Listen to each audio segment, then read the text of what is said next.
अल्लाह ही अल्लाह किया करो, दुख न किसी को दिया करो, जो दुनिया का मालिक है नाम उसी का लिया करो। अस्सलामु अलैकुम वरहमतुल्लाहि वबरकातुहू। नाज़रीन, इस्तक़बाल है, स्वागत है आपका viral news live studio Jalgaon, Maharashtra, India में। मैं आपका मेज़बान मुफ्ती मोहम्मद हारून नदवी।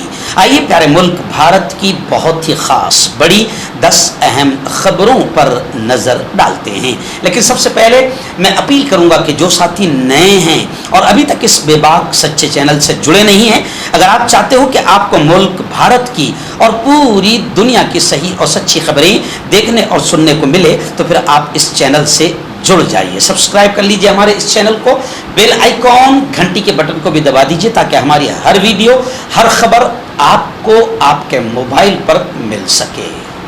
नाज़रीन, पहली बड़ी खबर मेरी निगाहों के सामने। जी हाँ, गुज़िश्ता 2 दिनों से ऑपरेशन सिंदूर को लेकर पार्लियामेंट में ज़बरदस्त हंगामा हो रहा है।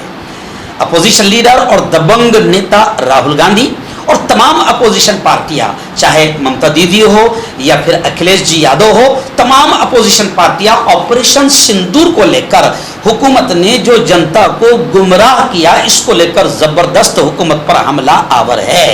गुज़िश्ता कल राहुल जी ने पार्लियामेंट में खुलकर ये कहा कि वजीर आजम सच बोलेंगे तो ट्रंप सब कुछ बता देंगे, क्योंकि ऑपरेशन सिंदूर पर सबसे बड़ा इल्जाम मोदी एंड मोदी सरकार पर यह लग रहा है कि इन्होंने पाकिस्तान से जो जंग होने वाली थी, हमारी फौज, हमारे जवान पूरी तरह से तैयार थे।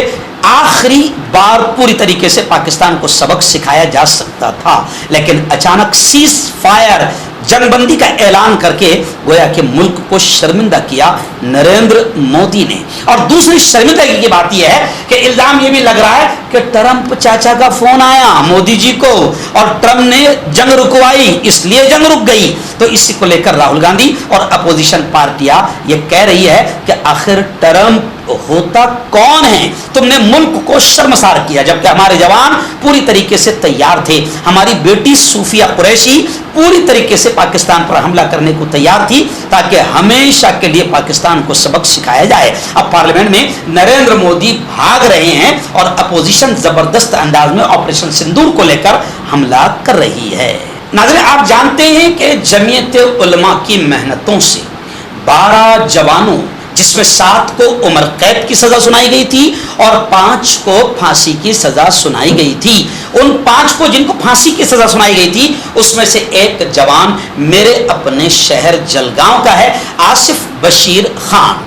जब जमीयत उलमा की मेहनतें रंग लाई, जमीयत उलमा ने करोड़ों रुपए खर्च करके 19 साल तक, जब रिश्तेदार भी साथ नहीं देते हैं, हमारी तंजीम ने, हमारी संगठन ने साथ दिया और 19 साल तक केस लड़ा और फांसी से ये जवान बचे। आसिफ बशीर खान मेरे घर पर आए और उन्होंने शुक्रिया अदा किया। गुज़िश्ता कल मैं पूना में था, हमारे प्रदेश अध्यक्ष मौलाना हलीमुल्लाह साहब कासमी से मेरी गुफ्तगू हुई। मौलाना हलीमुल्लाह साहब कासमी ने बताया कि बीजेपी सरकार, महाराष्ट्र सरकार सुप्रीम कोर्ट में इस मामले को चैलेंज कर रही है, लेकिन इंशाअल्लाह जमीयत उलमाए हिंद सुप्रीम कोर्ट में भी इस मामले को चैलेंज करेगी और जमीयत उलमाए हिंद इन 12 बच्चों का मुकम्मल सुप्रीम कोर्ट में भी साथ देगी। बिहार से बड़ी खबर आ रही है। जी हां, आप जानते हैं, बिहार से हमारे रिपोर्टर फैजान इलाही ने बताया कि बिहार में तकरीबन 25 से 30 लाख वोटर्स को गायब कर दिया गया। महाराष्ट्र में जिस नापाक षड्यंत्र के जरिए से बीजेपी ने इलेक्शन जीती, अब बिहार को जीतने की तैयारी बीजेपी कर रही है, लेकिन अपोजिशन पार्टियां इस मामले को लेकर आवाज उठा रही है। 30 लाख वोटों का गायब कर देना, यानी आप समझ सकते हैं कि कितना खतरनाक षड्यंत्र किया जा रहा है। महाराष्ट्र में कैसे इलेक्शन जीती बीजेपी, आप जानते हैं। मेरा मशहूर डायलॉग है कि तोते की जान पिंजरे में, मोदी की जान मशीन में। जब तक कि मशीन रहेगी, बीजेपी इलेक्शन जीतती रहेगी। इसलिए अब लोग अपोजिशन पार्टियों को यह मशवरा दे रहे हैं कि सबसे पहले और बड़ा आंदोलन मशीनों को हटाने का किया जाए। नाज़रीन, बड़ी खबर आ रही है। जी हाँ, आप जानते हैं कि हमारे लाडले प्यारे प्यारे वजीर आजम नरेंद्र मोदी अमेरिका प्रचार करने जाते हैं ट्रंप का, और यहाँ की हमारी गोदी मीडिया, हमारे यहाँ की रखेल मीडिया बार बार बड़ी तारीफ करती है। लेकिन मैं आपको बताऊं कि ट्रंप ने आखिर खंजर घोंप दिया, और खबर आ रही है कि डोनाल्ड ट्रंप ने हिंदुस्तान पर 25% 25% टैरिफ के साथ जुर्माना भी लगा दिया, और 1 अगस्त से यानी आज से वो जुर्माना नाफिज हो जाएगा। यानी आपने वो पुराना गाना सुना होगा कि दोस्त दोस्त ना रहा, तो जनाब रूस से दोस्ती निभाने की सजा दी गई, क्योंकि ट्रंप का ये कहना था कि रशिया से जो भी दोस्ती करेगा मैं उसे सजा दूंगा। तब रशिया से, रूस से तो हमारी हिंदुस्तान की दोस्ती है, फलस्तीन के मजलूमों से भी हमारा रिश्ता है, हम उनके लिए भी आवाज उठाते हैं। लेकिन रशिया से दोस्ती की सजा ट्रंप दोस्त ने मोदी दोस्त को यह दिया कि 25% टैरिफ और जुर्माना भी हिंदुस्तान पर लगा दिया गया है, और ट्रंप ने खुद इस बात को एक्सेप्ट किया है, कबूल किया है। ट्रंप के ये काम करने पर अब जाहिर बात है कि वजीर आजम नरेंद्र मोदी भी घेरे में आ गए हैं, और भारतीय जनता पार्टी भी घेरे में आ गई है। नाज़रीन, बड़ी खबर आ रही। जी हाँ, आप जानते हैं कि पार्लियामेंट का सेशन शुरू है। महाराष्ट्र में इधर असेंबली भी शुरू है, यहां पर भी नए नए मुद्दों को बाकायदा अपोजिशन पार्टियां जबरदस्त अंदाज में उठा रही है। लेकिन राज्यसभा में भी मोदी जी नहीं पहुंचे। राज्यसभा में भी आपको याद होगा, बंगाल की एक दबंग नेता, लेडी नेता, जब हमला कर रही थी नरेंद्र मोदी पर और बीजेपी पर, तो मोदी जी पार्लियामेंट से उठते हुए नजर आए, और वो वीडियो भी हमने दिखाया था कि किस तरीके से मोदी जी वहां से भाग रहे हैं। और जब भी ऐसा कोई मामला आता है तो मोदी जी फॉरेन के दौरे पर निकल जाते हैं, अमेरिका, लंदन या दुबई घूमने पहुंच जाते हैं। अब नरेंद्र मोदी पार्लियामेंट से भी भागे और अब राज्यसभा में भी नहीं पहुंचे, तो मल्लिकार्जुन खड़गे यानी कांग्रेस के राष्ट्रीय अध्यक्ष ने कहा कि ये ऐवान की तौहीन है, ये राज्यसभा की तौहीन है, ये अपमान है। और सच तो यह है कि नरेंद्र मोदी हम जैसे पत्रकारों का भी सामना नहीं करते हैं। नाज़रीन, मुंबई म्युनिसिपल कॉर्पोरेशन इलेक्शन को लेकर अब तैयारियां शुरू हो चुकी है। महाराष्ट्र के म्युनिसिपल इलेक्शन करीब आ गए हैं, और अब सारी पार्टियां हाथ पैर मार रही है। बीजेपी को जितनी षड्यंत्र करना है, जो कुछ भी हरकतें करना है, खरीदो फरोख्त शुरू है, और अभी दल बदलने वालों का दौर भी शुरू है। इस पार्टी से उस पार्टी, उस पार्टी से उस पार्टी जाने वालों का भी दौर शुरू है। खबरें आ रही है कि मुंबई म्युनिसिपल कॉर्पोरेशन इलेक्शन के लिए एनसीपी और एसपी यानी शरद पवार और समाजवादी पार्टी, इनकी मुंबई डिविजनल की बाकायदा मीटिंग हुई, और शशिकांत शिंदे ने बयान दिया कि हमारी लड़ाई दौलत के खिलाफ अवामी ताकत की होगी। यानी उन्होंने बीजेपी पर हमला करते हुए कहा कि बीजेपी दौलतमंदों के साथ है, अडानी के साथ है, अंबानी के साथ है। आपको याद होगा जब जलगांव के ईदगाह मैदान में वक्फ का प्रोग्राम हमने लिया, तो उस वक्त हमने कहा था कि अंबानी का जो एंटेलिया बंगला है वो भी हमारे बाप दादा की वक्फ की जमीन पर बना हुआ है। तो अब अडानी और अंबानी के लिए बीजेपी काम कर रही है, लेकिन हम गरीबों की लड़ाई लड़ रहे हैं और लड़ेंगे। नाज़रीन, गुजरात से हमारे रिपोर्टर मुफ्ती इस्माइल सुमरा ने एक बड़ी खबर भेजी है। बताया जा रहा है कि गुजरात एटीएस ने बेंगलुरु में कार्रवाई करके अल-कायदा से ताल्लुक के इल्जाम में एक मुश्तबा मुस्लिम महिला खातून शमा परवीन को गिरफ्तार किया है। झारखंड से ताल्लुक रखने वाली शमा परवीन को गुजरात एटीएस ने गिरफ्तार कर लिया। मस्कुरा खातून बेंगलुरु में किराए के मकान में रिहाइश पजीर थी। एटीएस बेंगलोर पहुंची और शमा खातून को वहां से गिरफ्तार किया है, और बताया है कि इसका अल-कायदा यानी जिसे इंटरनेशनल लेवल पर आतंकवादी तंजीम माना जाता है, उससे इसका ताल्लुक है। खैर, हम इसका समर्थन नहीं करते हैं। जी हाँ, हम चाहते हैं कि आतंकवाद खत्म हो, आतंकवादी संगठनाएं खत्म हो, लेकिन आतंकवादी संगठनों से ताल्लुक के इल्जाम में जो मुसलमानों को उठाया जाता है, ये नीच हरकतें हमने बहुत देखी है। और हम जमीयत उलमा वाले हैं, हम मजलूमों का केस लड़ते हैं। आज भी हम 503 केस पूरे हिंदुस्तान में करोड़ों रुपए खर्च करके लड़ रहे हैं। आपको याद होगा कि बिल्किस बानो का जो गुजरात दंगों में रेप किया गया था, वो सारे के सारे 11 आतंकी बाइज्जत बरी हुए। उनके खिलाफ भी हमने अपील की और अल्हम्दुलिल्लाह फिर उन्हें गिरफ्तार किया गया। एटीएस से हमको सिर्फ यही शिकायत है कि मुस्लिम जवानों को उठा लिया जाता है और 10 साल के बाद, 12 साल के बाद, 20 साल के बाद में सुप्रीम कोर्ट और हाई कोर्ट ये कह के छोड़ती है कि इन्हें बाइज्जत रिहा किया जाता है, कोई सबूत नहीं मिला। अब सबसे बड़ा सवाल हम ये खड़ा कर रहे हैं कि आखिर 20 साल तुमने जो इनकी जिंदगियां बर्बाद की उसका क्या? मेरे कायद, हमारे नेता और जमीयत उलमा के राष्ट्रीय अध्यक्ष मौलाना अरशद बद्दी ने यह कह दिया है कि जो पुलिस वाला मजलूमों को उठाकर जेल की सलाखों में डालेगा, अब अगर हमारा बच्चा बाइज्जत रिहा होता है तो हम उन पुलिस वालों को भी नहीं छोड़ेंगे। नाज़रीन, बड़ी खबर इस वक्त पूना से आ रही। पूना से हमारे रिपोर्टर अजहर बाबा कादरी ने बताया कि कारगिल की जंग में लड़ने वाले साबिक फौजी हकीमुद्दीन पर बांग्लादेशी होने का इल्जाम लगाया गया है और जय श्री राम कहते हुए भीड़ ने उस पर दबाव बनाया और पुलिस ने इस बात का इनकार किया है। खैर, पुणे से यह शर्मनाक वाकया सामने आया। गुज़िश्ता कल मैं वहीं पर था और उसी वक्त यह खबर मेरे सामने आई थी। एक संगीन इल्जाम सामने आया कि कारगिल जंग में हमारे प्यारे मुल्क भारत की तरफ से लड़ने वाला एक साबिक फौजी हकीमुद्दीन शेख के खानदान को बांग्लादेशी कहकर निशाना बनाया जा रहा है।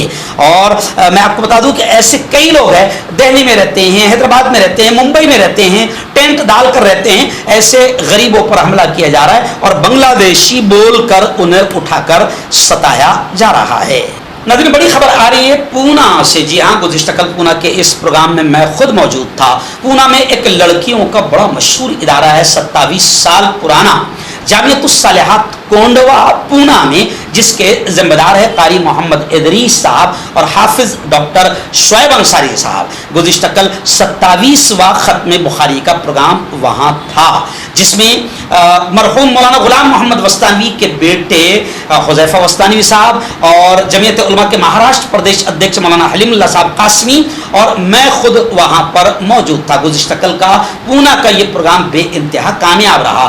10 बेटियां आलिमा बनी जिनको डिग्रियां दी गई और 25 के करीब बेटियां कारी बनी जिन्होंने कुरान को बहुत अच्छे अंदाज में पढ़ने का हुनर सीखा, जिसे क़िरात कहते हैं, तो उनको भी डिग्रियां दी गई। गुज़िश्ता कल उलमा इकराम ने औलाद की तरबियत पर बहुत ही प्यारे अंदाज में उलमा ने बात पेश की। मैंने अपनी बात में ये कहा कि आपका बेटा डॉक्टर, इंजीनियर, कलेक्टर, एसपी, दुनिया की बड़ी से बड़ी डिग्री हासिल करे, हम मना नहीं करते हैं, लेकिन हम पहले ये कहते हैं कि डॉक्टर बनाने से पहले उसे सच्चा पक्का मोमिन और मुसलमान बनाओ। क्योंकि आज करोड़ों रुपए खर्च करके बाप 2 करोड़ खर्च करके बेटे को MBBS बनाता है, लेकिन बेटा MBBS डॉक्टर तो बन जाता है, बेहतरीन अंदाज में इंग्लिश तो बोलने लग जाता है, लेकिन बाप की जनाजे की नमाज पढ़ाने की भी इसमें सलाहियत नहीं होती। यानी इतना भी दीन इसको मालूम नहीं होता कि वो माँ या बाप की जनाजे की नमाज पढ़ाए। क्योंकि शरीयत ये कहती है कि अगर बाप या माँ हैं तो हुक्म यह है कि बेटा नमाज जनाजा पढ़ाए। अगर क्या करे, बाप ने करोड़ों रुपए की प्रॉपर्टी तो बच्चे को दे दिया, दुनिया की बेहतरीन से बेहतरीन डिग्री तो उसको दिला दिया, मगर दीन इतना भी नहीं सिखाया कि बेटा उसकी जनाजे की नमाज पढ़ा सके। तो गुज़िश्ता कल बच्चों की तरबियत पर और जिस तरीके से मुसलमान लड़कियों के कदम बहक रहे हैं, इस पर उलमा इकराम ने बड़ी शानदार अंदाज में बात की। बड़ा मजमा था, हजारों की तादाद में मर्द और औरतें गुज़िश्ता कल के इस प्रोग्राम में शरीक थी। शिया आलिम दीन मौलाना असलम रिजवी भी मौजूद थे और भी शहर के बड़े बड़े सियासी समाजी जिम्मेदारान मौजूद थे। गुज़िश्ता कल का ये प्रोग्राम बेइंतहा कामयाब रहा।